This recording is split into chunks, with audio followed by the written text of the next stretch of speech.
Hello! Today I'm not talking about a special synth. Today I'm talking about workflow in Logic Pro.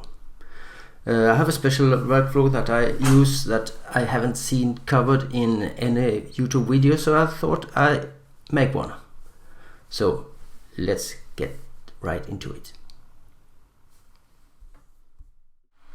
So to start with, I think I will show you this. I have set up screenshots of all my synths that I'm using, and I use those as track icons because it gives me a quick glance over what synths are doing what. And I like synths, I like buttons, and I like synth GUIs, so I think it looks nice. Let's make a new track here. So when I'm working and I know that I want to say a lead sound, I have set up the shadow strip settings here, user patches, and I have made folders for different types of sounds. So if I want a melody sound, I can go here and I can say I want a Dream Synth CS80 runner. So I click on that, wait for a little bit. It's usually faster when you're working. The first time you set it up is a little bit slower. So I have that sound here.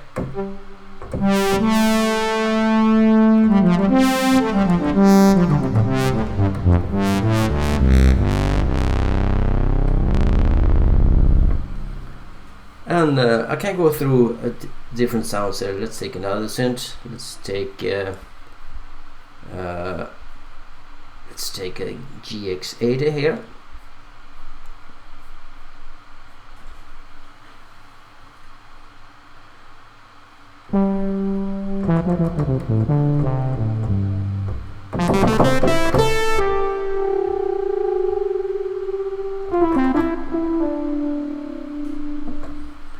Or I might want a pad sound, maybe a memory mode sound. Let's take French horns.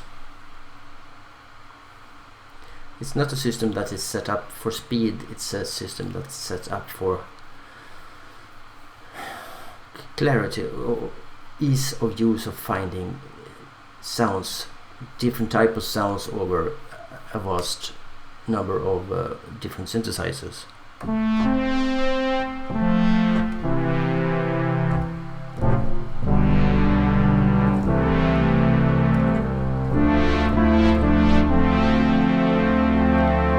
Many of these I save in several categories. This is a pad sound, yes, it's a brass sound, it's a melody sound, it's a bass sound,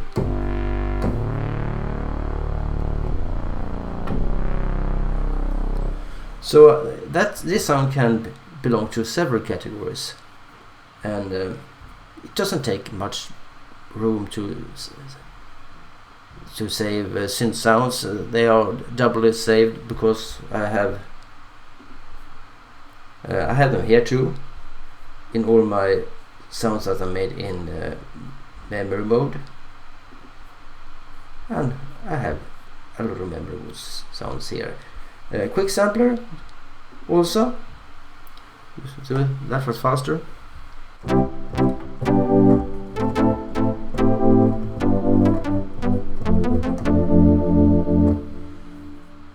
And I'll show you where you can find these, where I'm saving them.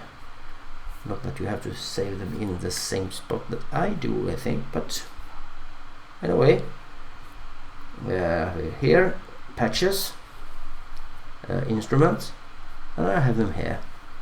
And if you look at the pads here, I have a folder called samples here, which are the samples that Quick Sample use. Where is Quick Sample? Here it is. So all these samples that Quick Sample use are stored in that samples, so they are always there. And of course this is the system that I have chosen because it fits my way of working.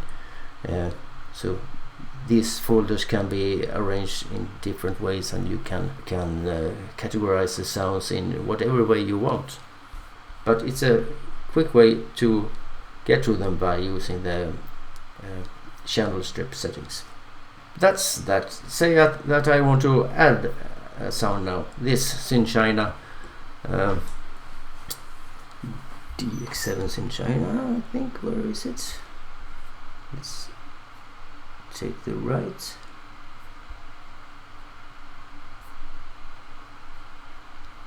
There it is. It's an old DX7 sound that I programmed on the DX7 while I still had it, and I run it through Synplant.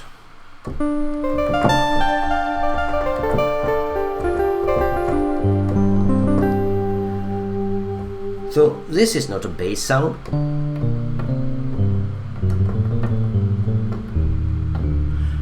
Well, every sound can be a bass sound if you play it low enough, but it's not that type of sound that I would categorize as a bass sound. I would categorize it as a melody sound.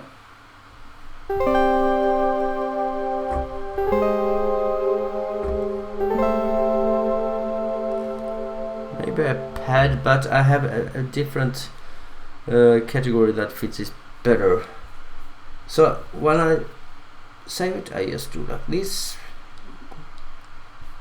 Go to the channel settings and click save. Let's put it in melody first. Yeah. Now I have set this up so that I have the name of the synth that is producing this sound at the head of the name. So this is Synplant.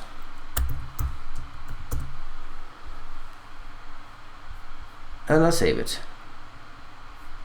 So now it's there, and I also want it in my folder called pluck. These are plucked sounds, and name is still there, so I can just hit save. So now I categorize that sound and put it in 2 categories, so I can easily find it later when I need a plucked sound or a plucked melody sound. So that's the first part of the workflow that I would like to show you. I haven't seen anyone doing this in a YouTube video, but I guess people are doing it because it's kind of, the channel strips kind of lend themselves to this kind of organization. But I haven't seen anyone using this. Here I have, let's make a track here. Let's make a new MIDI region here, and I show you what I have set up. I have set up the shortcuts that I need here, like step input. If I use that and I MIDI in here,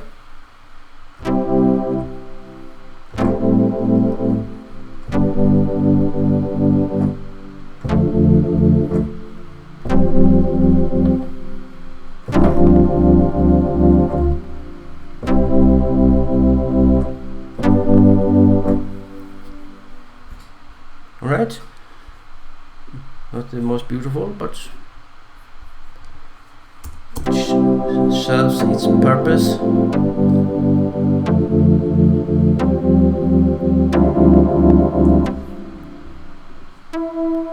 Let's get rid of those.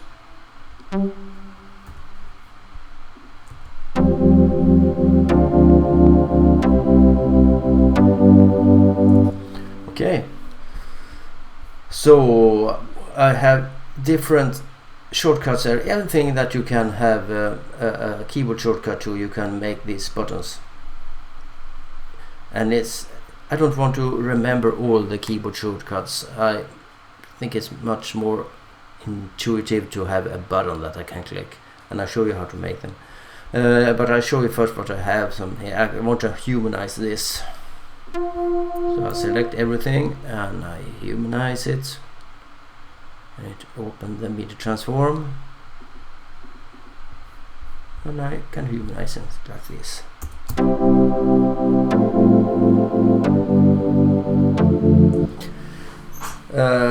And say that I want to isolate the bass line. It's rather simple here. I can just delete the others, but it's a nice way to do like this. I select that and I invert it and I delete the rest.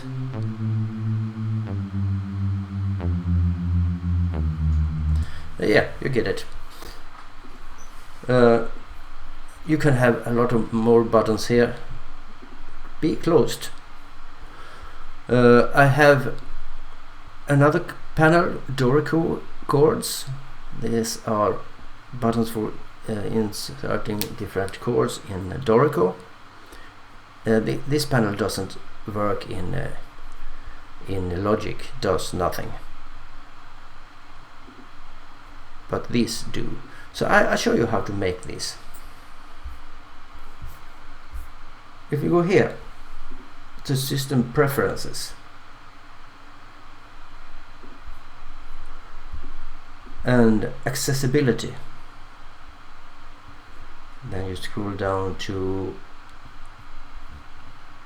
Keyboard and Viewer, and you have to enable Accessibility Keyboard, and then you have a button here that says Panel Editor, and it opens up the editor for making these buttons. So here I have the Dorico chords, and here I have the Logic panel. So every one of these, if I select them, you get to set the name that you want on it, and the fonts and stuff like that, and the color. And here you have, make this a little bigger so you can see. Here you have, you can set up a key press that you record, and when you click the button it will execute that key press. So that's why the Dorico chords don't do anything in Logic, because there are no key presses that you can make that to insert a certain chord or certain interval. I'm missing that. I would like that in Logic, but there is none. So you have to set up these different sequences of key pressures, and then you save it and you can use it. You can set you can add a panel here, you can remove a panel, you add a button, and you have the inspector here, and you can also set how you should show this. I have it set so I can put the arrow here in the top right corner and it will pop up, and I do it again and it's gone. I don't have to think about it.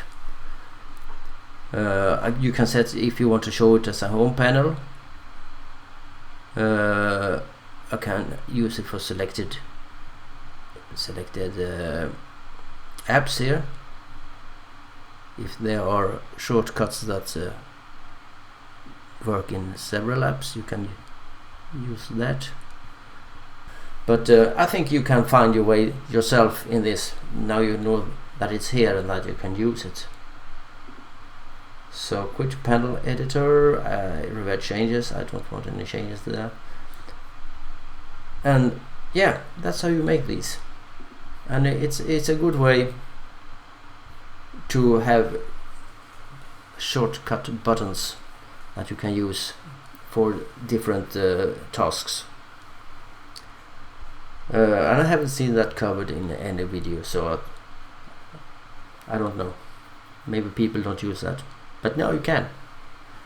So that was what I had to say today. I hope you got something out of this, and I hope that you'll be around for my next video. Until then, keep making wonderful music. Bye for now.